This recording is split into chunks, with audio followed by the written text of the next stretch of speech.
Hey, lovely people, I'm back. All right. Um, what did I want to say really quickly today? It was about a post I made. Anyhow, monomealing. That's what I wanted to talk about with you guys. Monomealing. Okay. It's on the back of a video that I made. I think it was the yesterday or the day before, talking about fiber, right? And I want to touch on that again just to like get into what I'm going to talk about today, which is monomealing and why I suggest it. Um, so the last video I made, or the video before that, I can't remember. I was talking about fiber, and I'm not trying to denigrate fiber. I'm not trying to say it's not important. It is important. But what I'm trying to do is I'm trying to change your relationship with fiber. I see a lot of people coming into this thing and they are chasing the insoluble fiber. And when they think about fibers, they're thinking about insoluble fiber, the rough stuff, the roughage.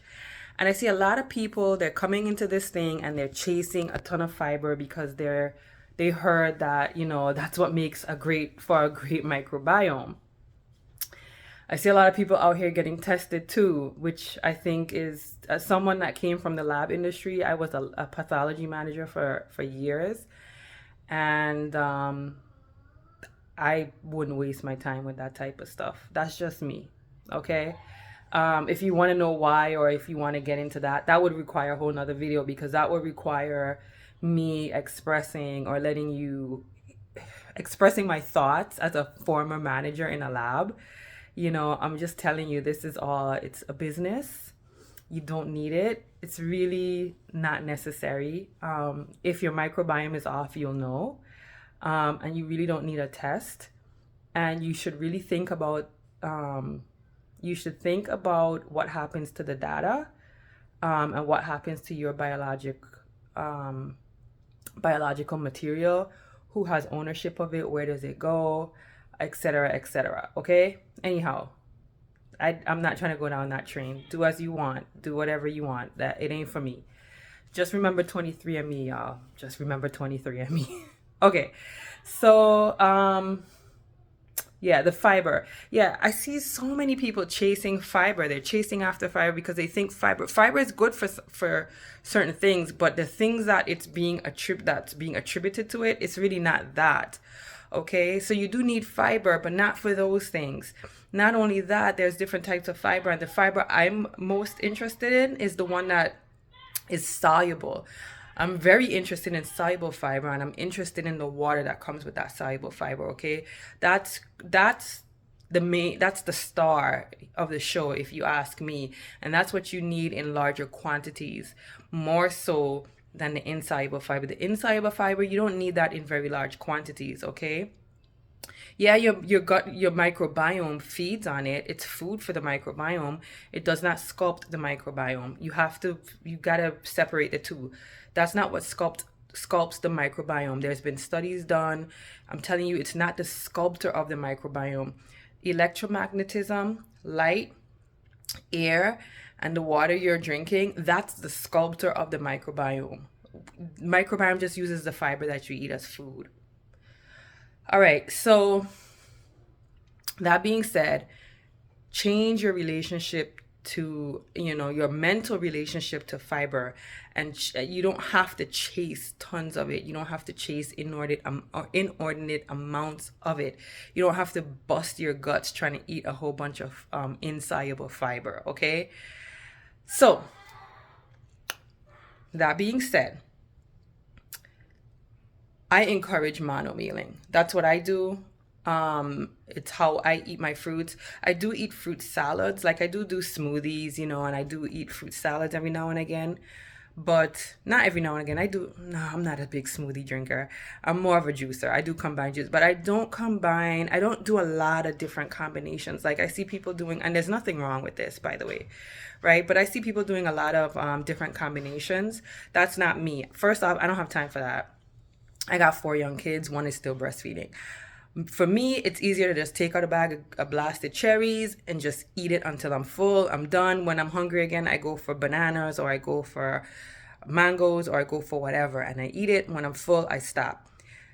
the mixing, the whole lot of mixing that I do usually comes with the vegetables, you know, because there I'm mixing different types of insoluble fibers, you know, so I'm getting a little bit more mixing going on in there.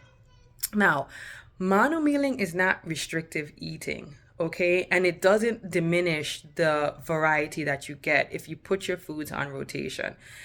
You know, this is another thing too. First off, I'm not from the US. I'm from the islands, all right?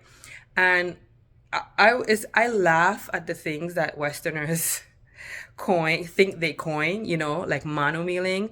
Westerners have this way they discover something and something that's been done for forever, and they coin it as if it's their own.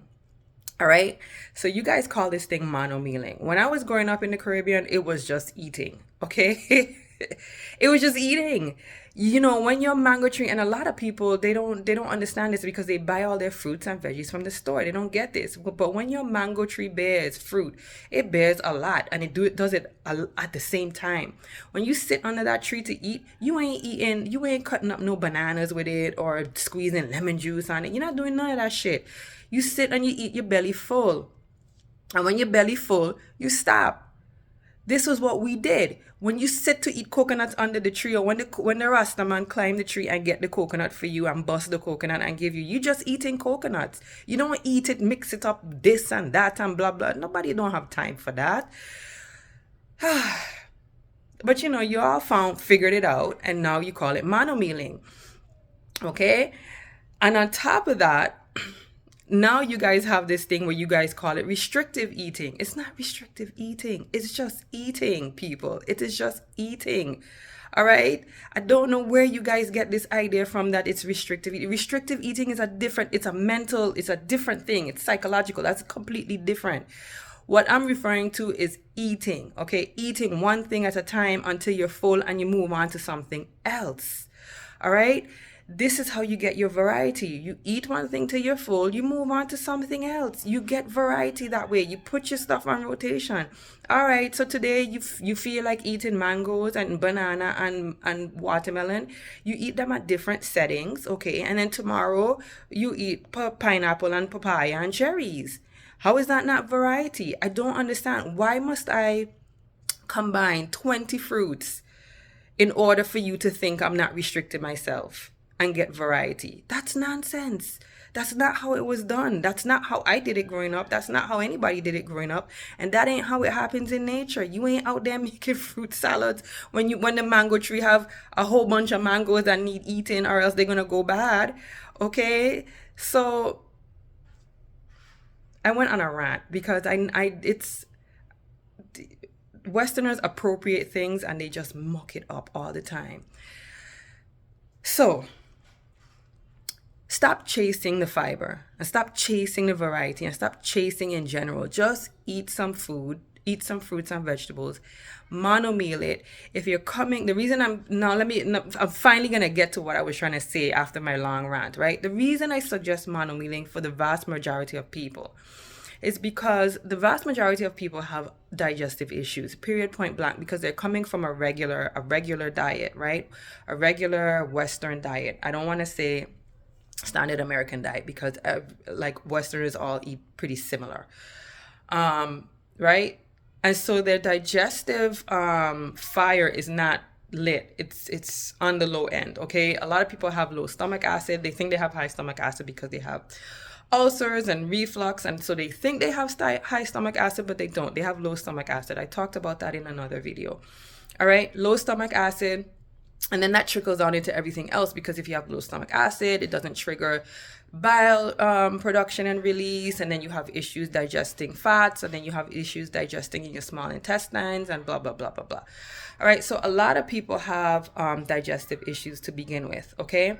And when you combine foods, and food combining is a real thing if you have digestive issues, okay? And so if you have digestive issues, somebody's killing somebody. I usually do this. You see why I do this in the car? Can y'all hear that? Maybe y'all can't hear it. That's okay. So this is why I really do suggest monomealing. It just makes things so much easier. Your bowels move a lot better. It frees everything up. Your digestive system has time to digest things. It'll move things along quicker. That's another thing. You increase your bowel transit time, which is a good thing. You don't want things sitting around in the bowels, okay? And so that's really why I do suggest monomealing. Also, when you monomeal, you are you tend to recognize fullness more accurately, okay? I could probably do a whole nother video on this, all right? But you do tend to recognize satiation quicker than if you're mixing up the foods, okay? You get triggered quicker, or sooner, or more accurately, I should say, when you do monomealing, especially with the fruits. I'm not talking about monomealing with greens and veggies and stuff like that. I'm just talking about with the fruits, okay, mainly. So yeah, ease of digestion is a huge deal. It's a big problem, and I get a lot of IBS and Crohn's and UC type of clients that used to come to me, and that really does help a lot. Is monomealing really what helps the most with them is juicing, which is not restrictive eating. Okay, you're not going to juice the rest of your life, but yeah, monomealing. You're not restricting anything. You're eating until you're full, and then you're stopping when you're not full. And then you eat something else. You eat another fruit when you're hungry, and you eat that till you're full, and then you stop when you're not.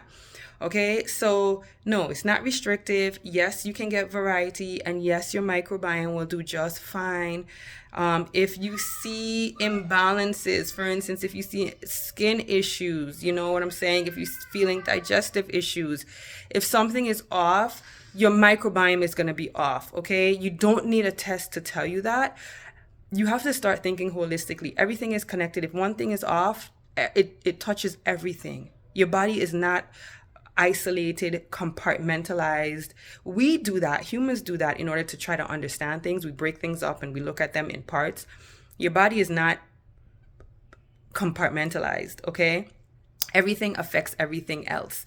And so if something is off, especially with your digestion, you are going to know it. And it usually means there's something off with your microbiome, okay? Maybe you need to add something else in. Maybe you need to try adding in different fruits and veggies, or maybe you need to back off of something. Maybe you're going too hard with a certain type of fiber that you don't have a microbiome yet that can help you break that down. So you need to back off of it a little bit.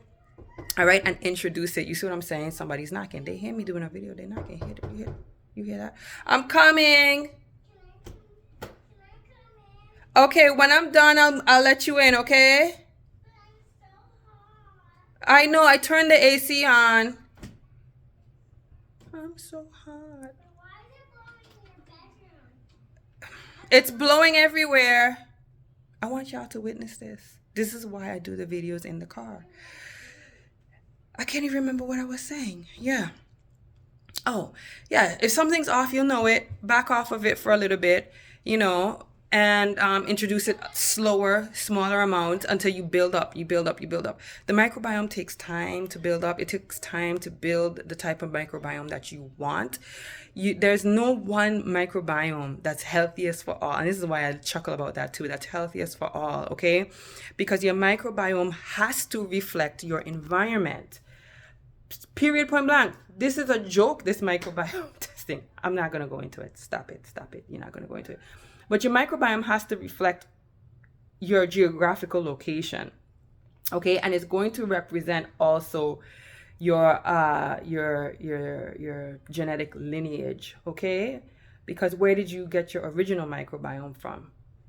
All right, so if something is off with your microbiome, you will know it. If you are in tune with your body, if you take time to become in tune with your body, you will know if your microbiome is off, and you don't need to go chasing things, okay? So don't chase the fiber, don't chase the variety, just put things on rotation. If you want to have variety, what I would suggest is if you're going to do combining of things, I would do it in the vegetable kingdom. Okay, so I would combine different tender leafy greens in my veggies. I would combine different microgreens, different sprouts. You can combine those things, and you're not going to create any digestive upset with those.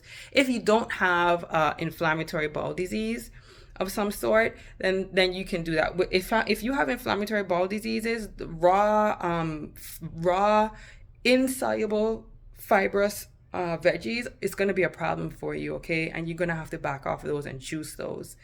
But if you don't have that issue, you can combine those things really well. You can combine leafy greens really well and not have an issue. And you could put some fruits in there and really not have too much of an issue as well. You can put fruits and greens together. I know that's a big no-no in the raw vegan world, but you can do it and not create too much of an issue, okay? If you don't already have digestive issues. But in general, okay, this is not 100%. In general, I do recommend monomealing, okay? It is just the simplest. It's the easiest. I've been doing it for years. No issues, no deficiency issues. I've had kiddos on it, no deficiency issues. You just need to rework your mind, from lack thinking and scarcity thinking, okay, into abundance thinking. You can eat it abundantly and not worry. If you've got inflammatory bowel issues, like I said, we have other things to talk about, and I could talk about that in another video, okay? All right, I ranted enough. I hope that helps someone. Bye. Love you guys.